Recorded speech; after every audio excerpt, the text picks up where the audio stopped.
Matissa Mongongo Toloba, délivré. Délivré. Loba yango bien, délivré au nom de Jésus. Délivré au nom de Jésus.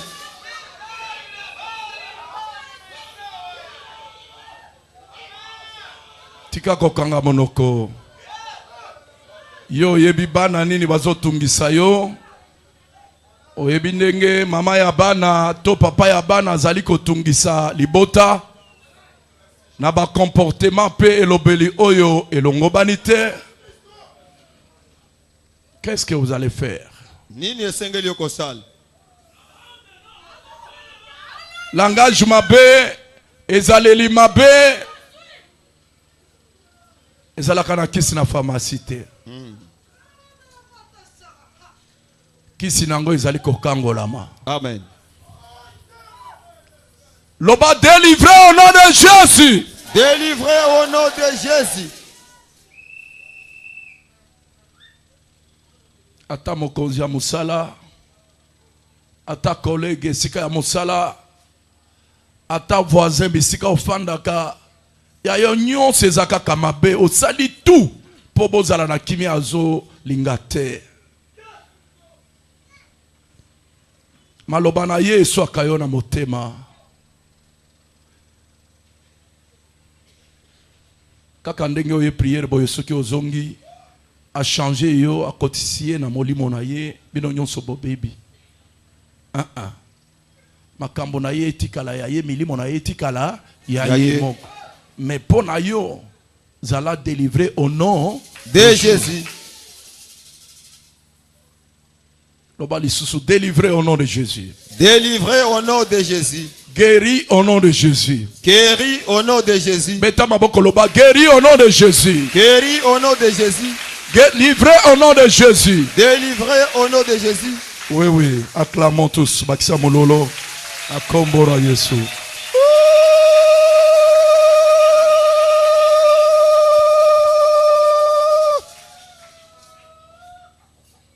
Nous allons parler du revêtement tel que cela est révélé dans le message prophétique. Nous trouvons la référence biblique dans le deuxième livre des Rois, chapitre 2.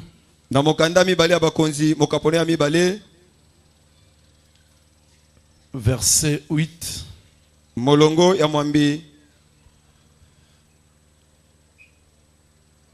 Jusqu'à 15. Kino na zomi na mitano. Le deuxième livre du Roi, chapitre 2, du 8e au 15e verset. Nous lisons dans le nom puissant de notre Seigneur Jésus-Christ. Alors Élie prit son manteau, les roula, et en frappa les eaux qui se partagèrent ça et là. Et ils passèrent tous deux à sec.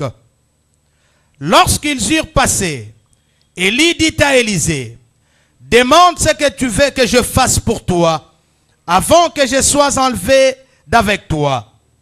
Élisée répondit, qu'il y ait sur moi, je t'ai pris, une double portion de ton esprit. Élie dit, tu demandes une chose difficile. Mais si tu me vois pendant que je serai enlevé d'avec toi, cela t'arrivera ainsi. Sinon, cela n'arrivera pas. Comme il continuait à marcher, en parlant, voici un char de feu et des chevaux de feu les séparèrent les uns l'un de l'autre.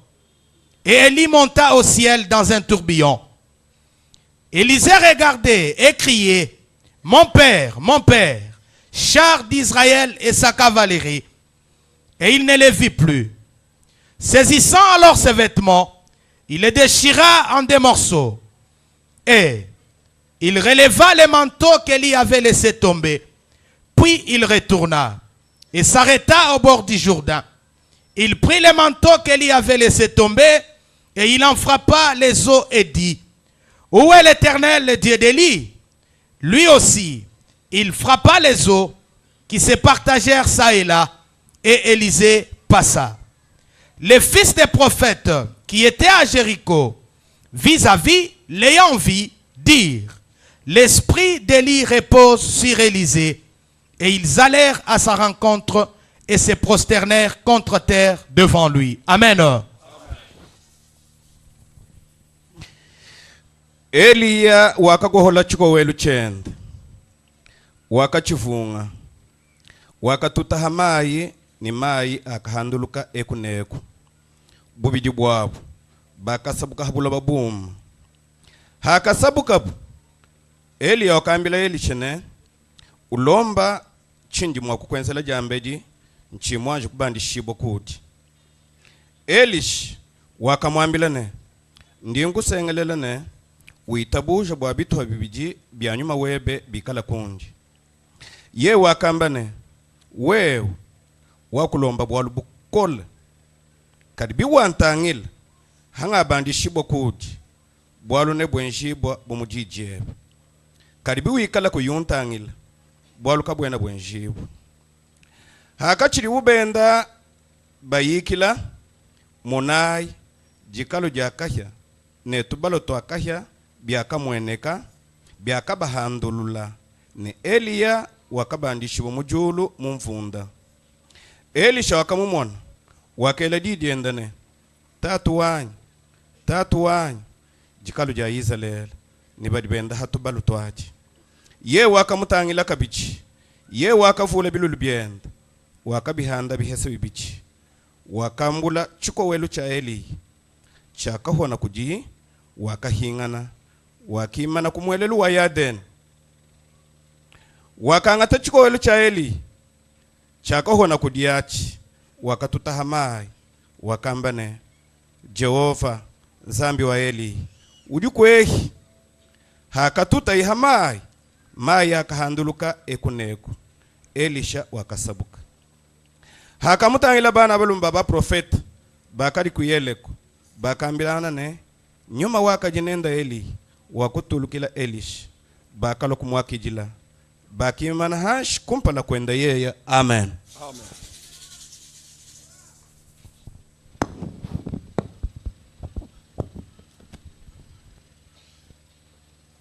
Demande ce que tu veux Senga nyonso olingi pour que je le fasse pour toi. po ete nasala ngo mpo na yo.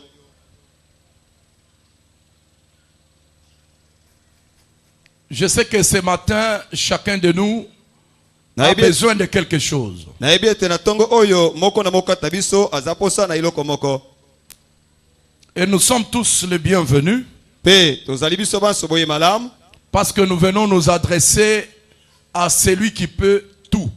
po ete toye kotalisa makambo na biso epai na oyo akoki kosala manso. Notre Dieu peut. Nzambe na biso akoki kosala nyonso.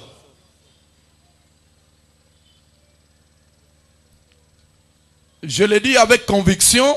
Na koloba ngo na kosukisama motema Qu'en ces lieux, nous sommes tous les bienvenus. na esika oyo toyebi biso nyonso boye malamu Parce que chacun avec ses besoins, po ete moto na moto na babosenga na ye nous sommes venus nous adresser à celui qui peut tout. toye kolobela oyo akoki kosala manso. Non seulement qu'il peut tout, Kaka ete akoki kosala manso te mais il sait tout. kasi ayebi nyonso Et il nous connaît tous bien. pe ayebi biso banso koleka. Bonzele maboko pe mulolo ya bien.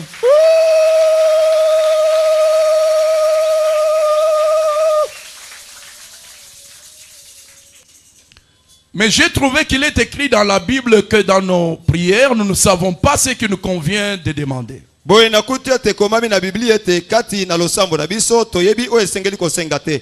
C'est-à-dire que souvent nous avons besoin des choses dont Dieu n'a pas besoin pour nous. Elingi koloba ete mingi tozalaka bosenga na biloko oyo wapi Nzambe azalaka nango posa mpo na biso te. Tu cherches l'argent Okoluka mbongo alors que Dieu veut que tu sois guéri d'abord. nzoka nde Nzambe alingi ete obika nanu liboso. Loba amen amen. Amen. Tu veux avoir ceci ou cela Olingi kozwa oyo to okuna pendant que Dieu te regarde au milieu de ceux qui peuvent te le racher directement. Na tango nzambe azali komona ovandi kati na bato bakoko botola mbala moko. Et tu peux attendre longtemps ce que tu demandes, tu ne le reçois pas. Boye koko zela tango molai oyo sengi pe ozui yango te. Pensant peut-être que ton Dieu ne t'écoute pas. Okanisi tango mosusu ete nzambe na yo o akoyoka yo te. Ces pensées ne sont pas nos pensées. Mabanzo na biso to makanisa biso ezali ya nzambe te. Ceux qui ont dit peu que ça yango ndima bien, amen. Hein? Amen.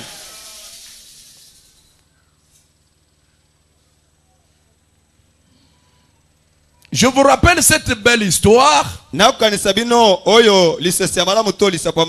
le Saint-Esprit actualise pour nous ce matin. Ce n'est plus une histoire. C'est quelque chose qui est en train de se réaliser maintenant.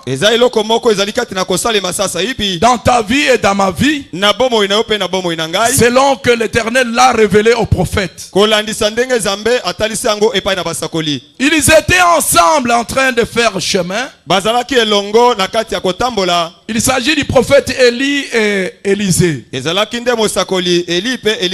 Le prophète Élie avait déjà reçu le message selon lequel il devait rentrer au ciel. C'est lui-même qui avait demandé ça.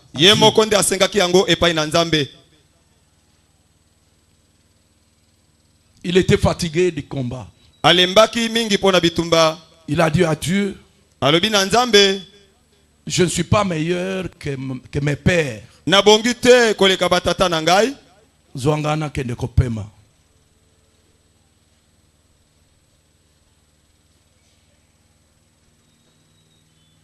Et Dieu lui a demandé d'aller au lieu de son enlèvement.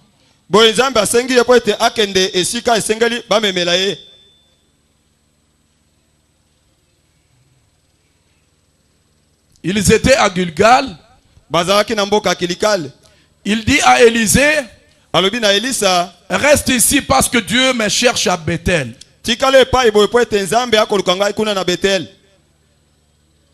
Élisée refuse. Ton Dieu est vivant. Ton âme est vivante. Je ne te quitterai point. Ils sont partis ensemble de Gilgal à Bethel.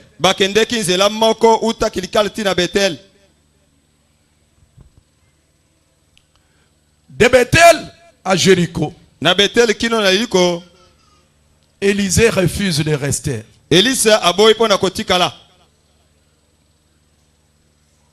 De Jéricho au Jourdain, les jeunes hommes refusent toujours de rester. Et chemin faisant, le vieux prophète lui demandait de lui adresser ou de lui demander ce qu'il veut pour qu'il le fasse pour lui. Mais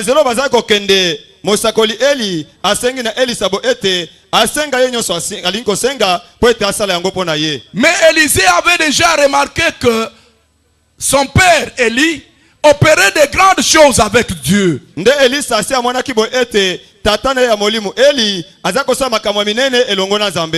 de se contenter de ces grandes choses comme héritage, intelligent et sage, intéressant qu'il était, il avait cherché à connaître ce qui provoquait ou ce qui aidait son père à réaliser toutes ces grandes choses. Et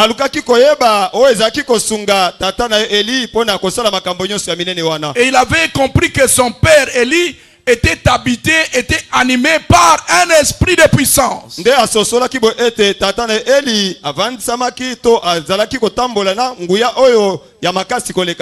Kokangama mutu pamba te.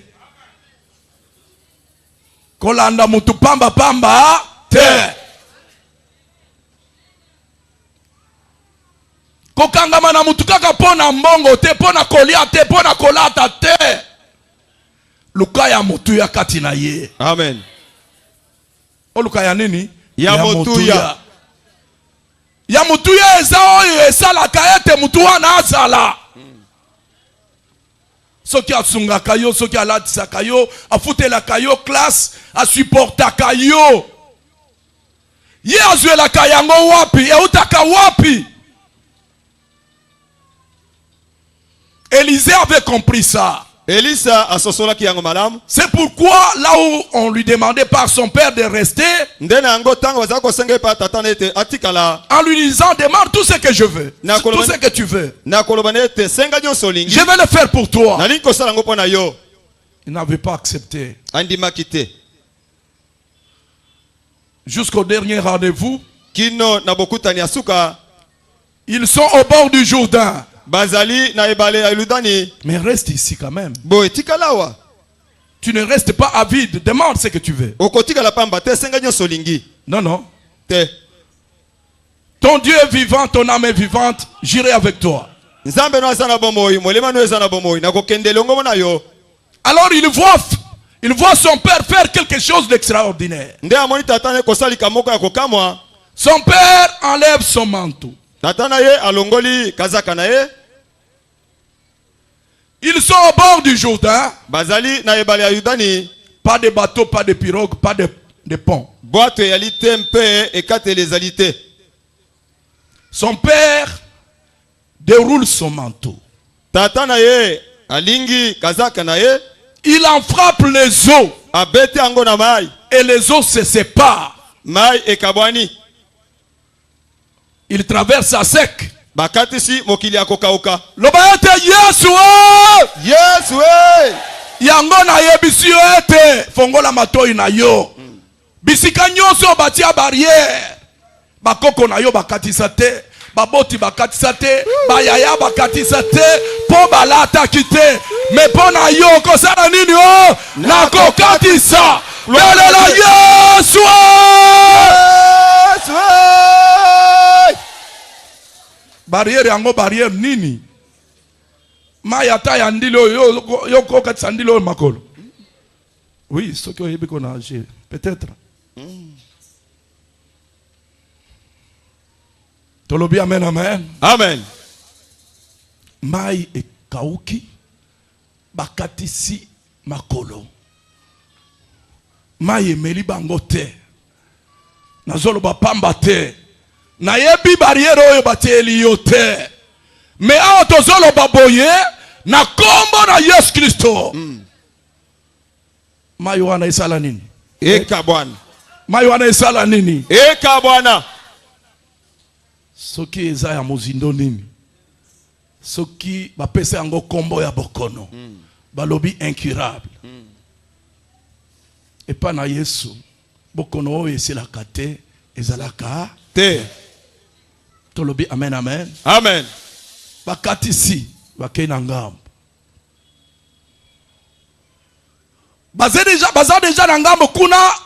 Son père lui demande encore. Boy tata na ye asengi elisusu. Mais jeune homme, ici c'est le terminus. Elenge mobali awo ezali suka. Mais je vais monter. Nalingi komata. Mais avant que je parte, Kasi yambo etena kende. c'est la dernière fois que je te le demande. Ezali mbala suka na sengi yo. Présente-moi ce que tu veux. Talisanga oyo lingi. Dis-moi ce que tu veux. Yebisanga oyo lingi. Ce qui est à la caillou peut-être olingaki osenga musala maboko, olingaki osenga mbongo, olingaki osenga libala, olingaki osenga kobota, osenga voyage à poto. Oui, c'est bien. Eza malamu. C'est bien tout ça. Nyonso wana eza malamu. Mais ce n'est pas éternel ça. Kasi wana ekotika la sekote. C'est pour une durée éphémère. Et alipona tango moko moke. Mutumoko sunganga toloba gloire à Dieu. Gloire à Dieu. Loba yango bien gloire à Dieu. Gloire à Dieu. Maboko ya bien, maboko. Fongola motema, olatisama na kombo na Yesu.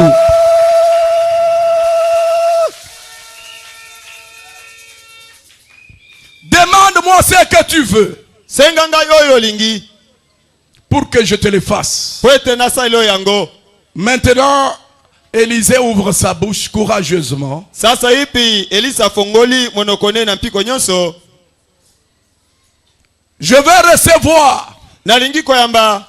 la double portion de l'esprit qui est sur toi. Biteni mibale ya molimo ezali epai na yo. La double portion de l'esprit qui t'anime. Biteni mibale ya molimo oyo etambwisaka yo. La double portion de l'esprit qui t'a fait couper les eaux du Jourdain. Biteni mibale ya molimo oyo epesaki nzela ete okabola mai ya Yordani. La double portion Biteni mibale de ton esprit là, ya molimo wana qui a appelé le feu du ciel. oyo abiangaki moto ya likolo. Amen, amen. Amen.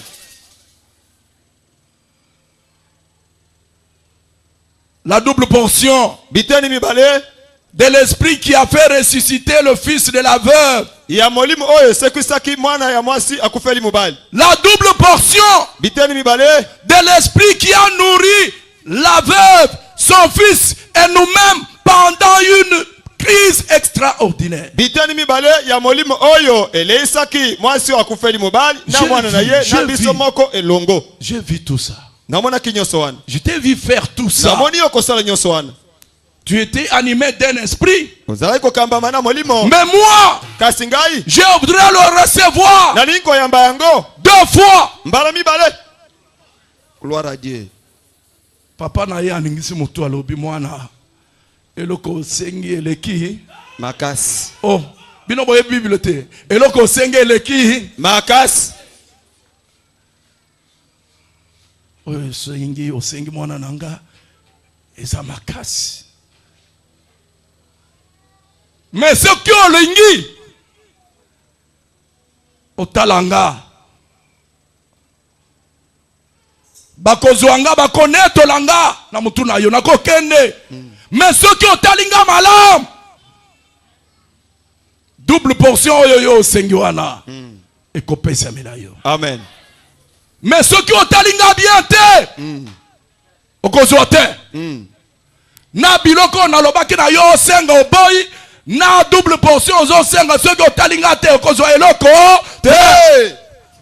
Kembo na yawe. Yango nazotuna ndenge tozoloba boye na tongo ya lelo makambo oyo Nzambe alingi asala okozwa te okozwa te. Nakozwa.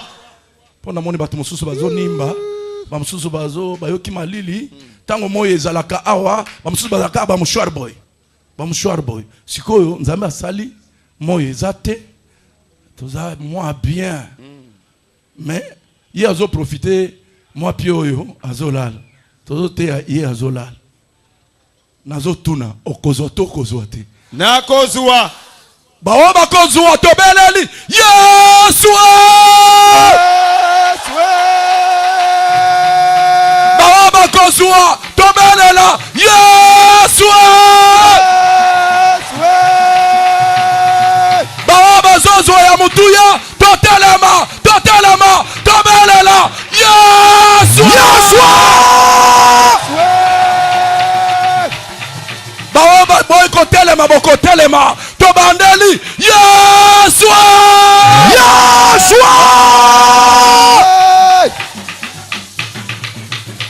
Maboko na biso likolo. Déposez les sacs de boss. Déposez biloko nyonso eza na maboko. Sembola maboko likolo. Sembola maboko. Otikali ya kofanda po meme mwana. Na mwana na yo botelema s'il vous plaît. Botelema nani.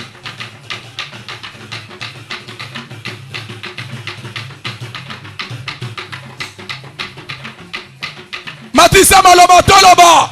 Kolo Yesu. Molimo na yo. Akitelanga. Yesu. Molimo na nguya. Molimo na bwanya. Akitelanga. Yesu.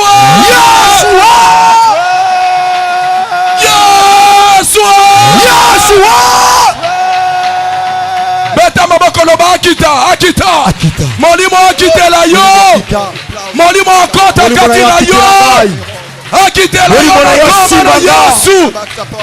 Molimo na yo tambolanga. Molimo na yo kota kati na ngai. Molimo na yo salela ngai. Molimo na yo melanga. Molimo na yo bobela ngai. Molimo na yo tambisa. Molimo na yo sala. Molimo na sala kati na ngai. Yawe Nzambalola. Eli ayebisaki Elize ete eloko sengi eza makasi. Élie, le maître d'Élysée.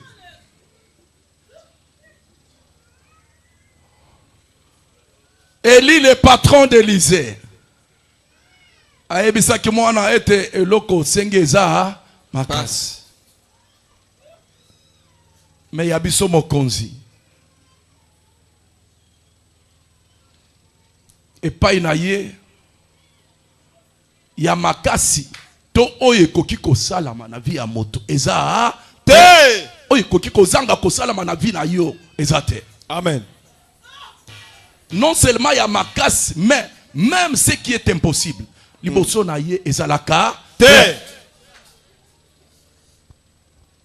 Tolobi amen amen. Amen. L'histoire s'achève là où Élie est parti. Lisolo esukeli owapi ye akendeki na ye. Comme Élisée était préparé, Lokola Elisa amilengelaki. il n'a pas accepté la distraction. Ndimaki kidibate. Distraction ya ba mama mususu, na ba papa mususu, na ba kambi mususu. O bayaka église, likambo yeli na église eza mususu. Babandi ko benda yo na masolo mususu na banzela mususu na makambo mususu yo wana sima ozokende Wapi? Soit discernement. Makambo zobetele yo wana. Est-ce que nde oyo yo yelaki? Zala courageuse lokola nga papa na yo. Nga soki obeteli nga makambo ya papa, je te dis arrête. Je n'ai pas le temps et puis naza na mato yoko ko biloko wana. Et psanga makambo ya bien intéressant. Oyo ko edifier nga, oyo ko sunganga na koyoka yo. Biloko ya pamba naza na tenter. Tolobi amen amen. Amen. Soki oyebisi ke na linga biloko wana te. Première fois, deuxième fois, troisième fois, akobandela ngo te. Akotika. Pe akomiyoka ete azandoki. Amen. Vous allez décourager. Akotika ko troubler vie na yo.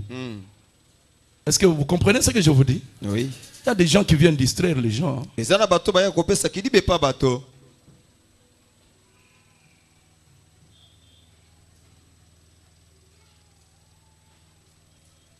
Élie est enlevé. Eli bakumbiye. Pas calmement. Na petenyo sote. C'est dans un tourbillon. Ezaikati na mopepe makasi. Mon pépé à Kaïna. Est-ce que Batunyon soto yebi tourbillon? Iyo. Et ça la makandeni. Mfunda. Et ça la makandeni. Mopepe akaine. Et ça la kana kimia? Tango mfunda ebeta ka ezala kandeni. Ya kana lokito na Mon makelele. pépé makasi, ba poussière, kolokota ba papier, biloko nyonso tout ça, il y a désordre. Allez. Ça se jette sur toi. Ekomibwake pa na yo. Na lingina ya bisayo ete. Tango nzambe na biso alinga salele yo bola. Alinga fongolela yo porte ya bien. Ekoya na kimiete. Amen. Mon pépé ya kayina ya kotelema. Mais ebangisa yo. Hey! Ekimisa yo. Hey! Ikampiko fongola miso na yo. Otala epa na Yesu mon père sibilaka. To take lies. Loba Yesu. Yes, way! Yango nazo yebisa yo ezala na famille na bino esika osalaka musala ata na nzoto na yo moko soki oyoki tourbillon ebandi kobanga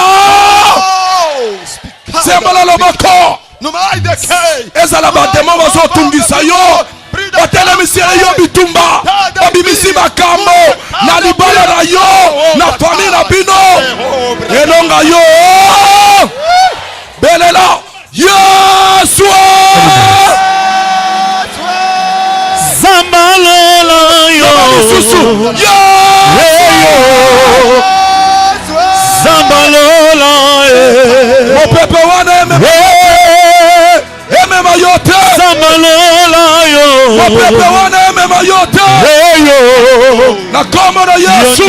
Zambe nanga yo. Na kombo na Yesu Kristo. Mon peuple wana aime mwana. Wamulwe yo. Ebe miselo kote. Yo. Wamulwe yo. Esther, we come by power For power and power. Last time the sun with power. Merci Jésus.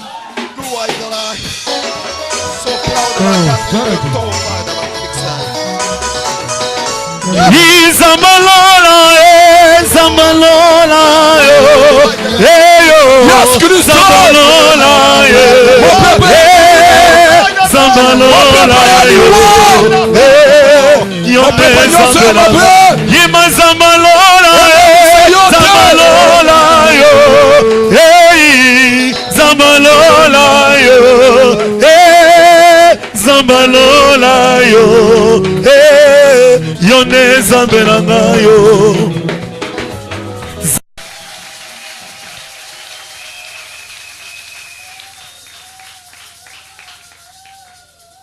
Papa, maman, elenge mobali pe elenge mwasi soki ozo yoka message Saint-Esprit azo yebisa yo ndima amen. Amen. Na yoki yote to bandela amen. Amen. Nous parlons de notre revêtement ce matin Tokolobela pona kolatisa manabiso na tongo oyo qui ne se fait pas dans le calme. oyo kosalema na bopete nyonso te. Naza pasteur, il y a beaucoup d'années. Hein. Il y a beaucoup d'années que je suis pasteur. Eza na bambula ebele oyo nazali pasteur. Pasteur, il y a likolo te. Hein. Pasteur oyo afandi penza pour être à l'écoute des brebis. Nayoka kama kambo ebele.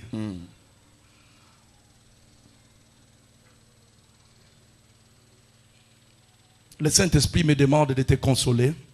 Molimo santo esengi ngai po nabondisa yo. Yo moto mitunaka ete nabandi kosambela. Makambo ekomelinga plus compliqué que tango nazalaki kosambela te. Nzambe oyo nga nazo sambela. Ayebinga to, ayebinga te. Ngana kanisa ki ete ndenge nabandi kosambela boye. Bitumba ekosila na kopema na kozwa kimia. Bapesi nga nzela na bondisa yo. Kimia oyo nzambe na biso apesaka. Ekokani na kimia oyo yo ozokanisa Te! Gloire à Dieu. epa na nzambe na biso. Tango batu nyonso bazomona ete eyindi pona yo, esili pona yo, soki ofandisa mingwi nde apesi kimia. Gloire à Dieu. Tolobi amen amen. Amen. Lipamboli ya nzambe nga nazote ya bino eyaka na kimia oyo yo ozokanisa wana te. Calmement, gentiment, tout va bien, tu manges bien, tu es bien habillé, tu roules bien. Non! Na kimia na bopete okokumba malamu pe okolia malamu te. Nzambe na biso asalaka Gloire. na mopepe ya Kaina. Amen. Kati na turbio loba ete Yesu Yes way. yango milendisa soki ozoyoka biso kobanga Te. kolela Te. surtout kolela te kolela te. Te. Tu es préparé comme Élisée. Olengela malamu lokola Elisa. Tu es plus que préparé d'ailleurs. Yo olengela mikoleka. Parce que Élisée azalaki na référence te, mais yo référence na yo Élisée. Amen. Tolobi amen amen. Amen. Référence na biso nani? Elisa. Tourbillon et bandit Mopepa Kain. atali yango te. Akipe yango Te. miso na ye epai ya nani? Epai na mokonzi na ye. Tango atali kaka ndenge papa na ye azokende. Kazaka oyo papa na ye alongolaki akaboli nango mai wana. Ekwei. Esali nini? Ekwei. Yambo ete azwa yango amitali nanu. Bilamba oyo ye alataki. Oli azwa kazaka alata. Kolo ya elamba amoni ete yanga oyo eza mabe asimbi bilamba asali nini apasoli yo moto ya kanda onga na supportaka ba bêtise ya boite motema esuka kanga yango na kanga kiye ko kanga yete longola kanda na yo longola ba décision na yo omona ndenge nzambe na biso asala kamakambo. Amen. Tolobi amen amen. Amen. Oh bosiliki Te papa. Oh nalingi na bala po mobali oyo ya ko kibanga ete lokola alobi ete tobimaka bimaka na ye yango nandimi na ngai kondima na yo te soki akokende akende na ye ya yo azali. Est-ce que vous comprenez ça? Boko kango malamu Oh papa, qu'est-ce que j'allais faire? Qu'est-ce que tu allais faire? C'est de refuser? Tu me demandes ce que tu allais faire? Refuse. Boya. Yebisa ete soki oza yanga okobala ngai. Okobalana. Soki oza yanga te. Ata oza na million na yo.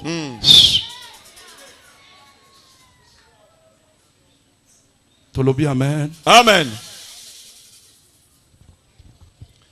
Mais ce qui est beaucoup plus intéressant, c'est le fait que quand le jeune homme prend le manteau de son père, c'est là qu'il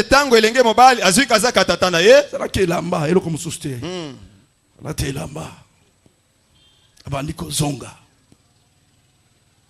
Il y a la tkara là-bas, abandi kozonga.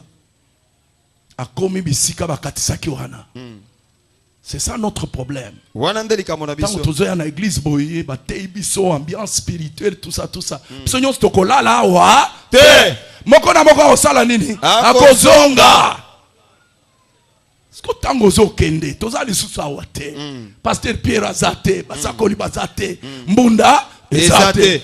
Miziko ya bamindele ezate. Papa Claude azate. Papa Kadi azate. Yo moko kei. Bamoni yo zozonga. Soki azalaki moko abeli abengi baninga bakomi ebele batieli obi baka ebele. C'est là qu'il faut expérimenter maintenant la puissance de ce que tu as reçu. Il arrive au bord du Jourdain. Il pensait traverser à sec comme il l'avait fait avec son père. Mais il arrive là où ils avaient traversé à pied, à sec. Il trouve que les eaux s'étaient remises dans leur cours normal.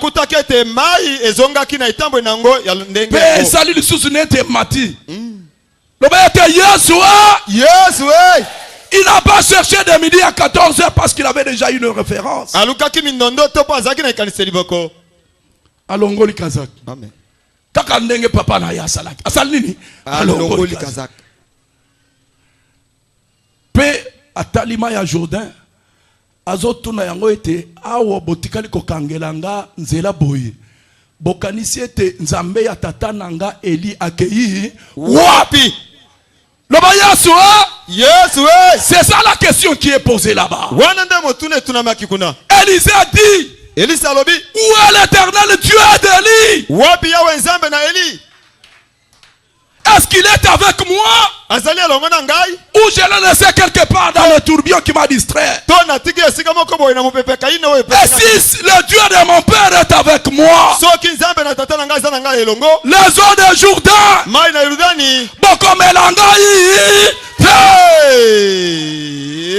nakanda wana vita yonso batu bayilwanga na lusange bitumba nyonso babundaka nango na maloba.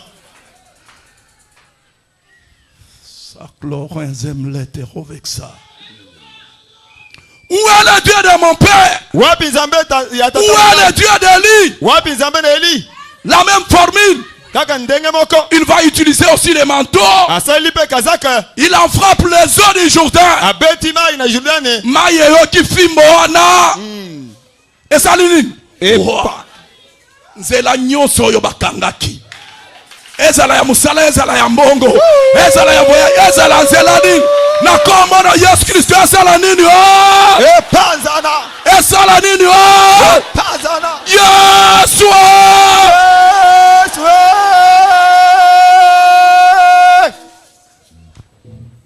Là c'était la double portion de l'esprit d'Élie. Wana ezalaki biteni mibale ya molimo ya Eli. Or nous, Nzoka biso nous avons reçu l'esprit de Christ. toyambi molimo ya Kristo. Christ n'est pas à égaler à Élie. Kristo azali akokanisa na Eli te. Mutamba Mose, mutamba Eli. Aleki Mose pe aleki Eli. Mutamba manga, mutamba nkuba, mutamba nikavye kudiosha. Aleki kisi, aleki kake, aleki pe na moto na kozikisa. Est-ce que vous pouvez dire amen? Okoko lo bameni ya kitoko. Que l'esprit du Seigneur Jésus-Christ soit en vous. Tikete molimo ya nkona biso Kristo Yesu ezala kati na bino. Animé de l'esprit de Christ, Kotambo na molimo na Kristo.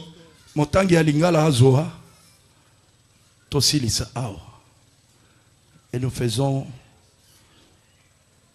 un petit exercice pratique selon la recommandation que le prophète vient de me communiquer. Bomonaki, tango mosakola eko yebsangani kan bomoni. Nous allons pratiquer ça. Tokosali lango. Évangile selon Jean chapitre 14 le verset 12. Sangmala mekomami pa na Yohana mokapone ya zomi na minei molongo ya zomi na mibale.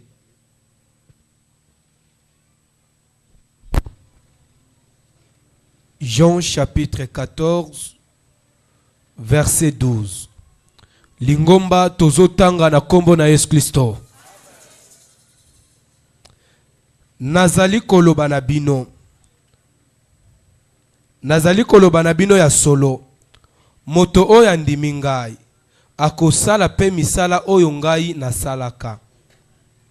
Je recommence s'il vous plaît. Nazali koloba na bino ya solo. Moto oyo andimi ngai. Akosala misala oyo ngai nasalaka. Akosala kutu makambo eleki minene. Pamba te ngai nazali kokende epai ya tata tolobi amen. Amen. L'évangile selon Jean chapitre 14, l'unique verset 12. Nous lisons dans le nom puissant de notre Seigneur Jésus-Christ. Amen. En vérité, je vous l'ai dit.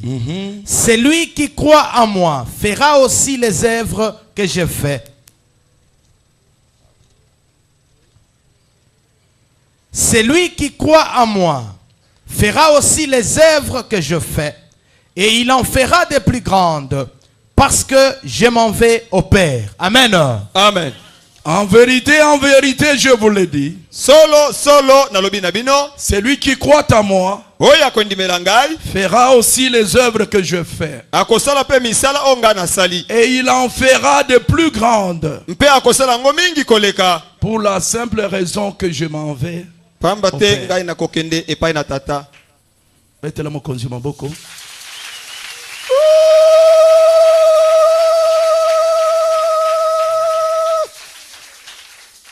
L'exercice pratique. Moi, je crois. Na kosalisa ngai na ndimi. Exercice ya kotalisa boy. Ngai na ndimi. Non, l'exercice pratique que nous faisons, c'est celui-ci. Mosala oto kosala ezali oy. Premièrement, moi, votre prédicateur, Ya liboso ngai mote na bino. je crois. Na ndimi. Mais toi? Yope. Moi, je crois en la parole de Christ. Ngai na ndimi na liloba ya Kristo. Je crois aux œuvres qu'il a faites. Na ndimi na misala oyo asalaki. Soki mobeli moko aza awa. Lokola Yesu abikisa babeli. Nga na sukisami ndenge na telemi boye. Na sukisami ete okobimana bokono wana. Hey! Gloire à Dieu. Na kombo ya nani? Ya Yesu Kristo. Bokono wana elimwa. Tango ye abikisaka ezalaka ete babandela na lisusu massage te tangu ya bikisaka lobiko ekotaka oyo ezalaki te soki miso soki nini kati na libumu soki nini azongisaka loba ete Yesu Yesu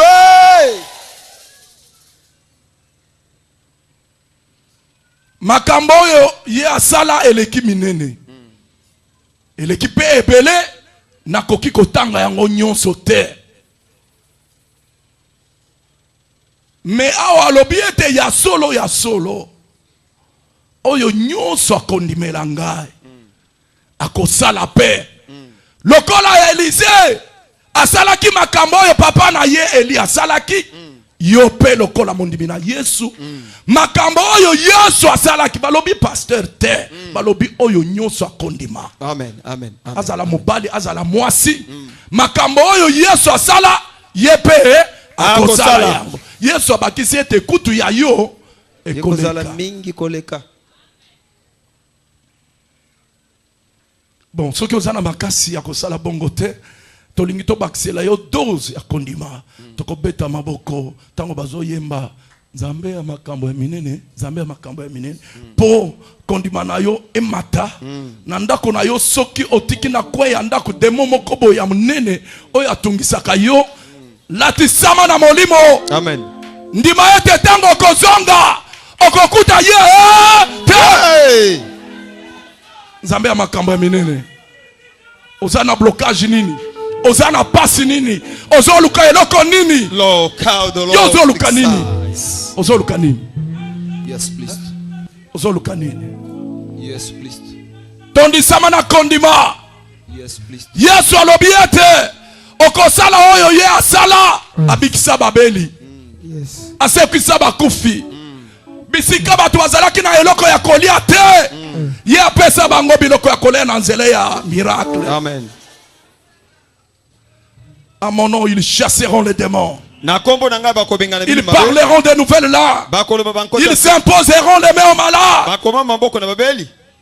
Zamba makamba minene Zamba makamba minene Asala kama kamwele kela kabato Zamba makamba minene Oh Zamba makamba minene Zamba makamba minene Asala kama kamwele kela kabato Zamba makamba mi tikato yeba zambo yo makamba minene Zamba makamba minene Asala kama kamwele kela kabato Zamba makamba minene tikato yeba zambo yo makamba minene Hallelujah Zamba makamba minene Asala kama kamwele kela kabato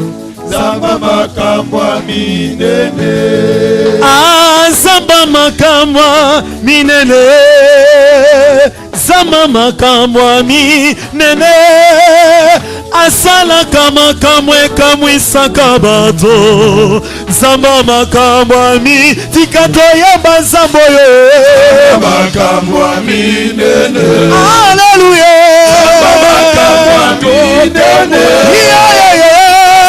Zamba kamwele kela kabato Zamba makamba minene Zamba makamba ko kamwe Zamba makamba ko kamwe Asala kama kamwe kamwe sakabato Zamba makamba ko tikana yamba zambo yo makamba minene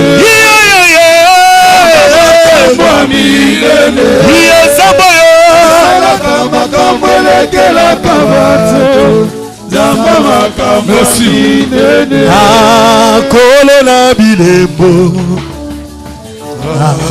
Kolo na bilembo Akomisingele monene Yeso yo Kolo na bilembo Kolo na bilembo Kolo na bilembo Zambo yo Akomisingele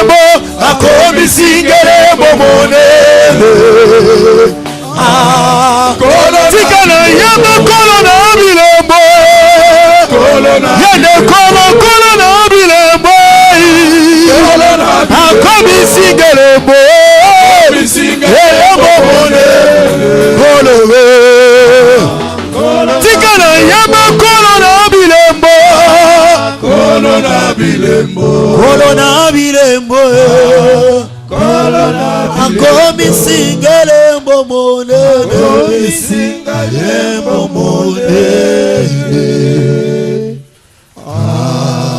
Kolo na bilembo. Yula mololo, maboko, mololo.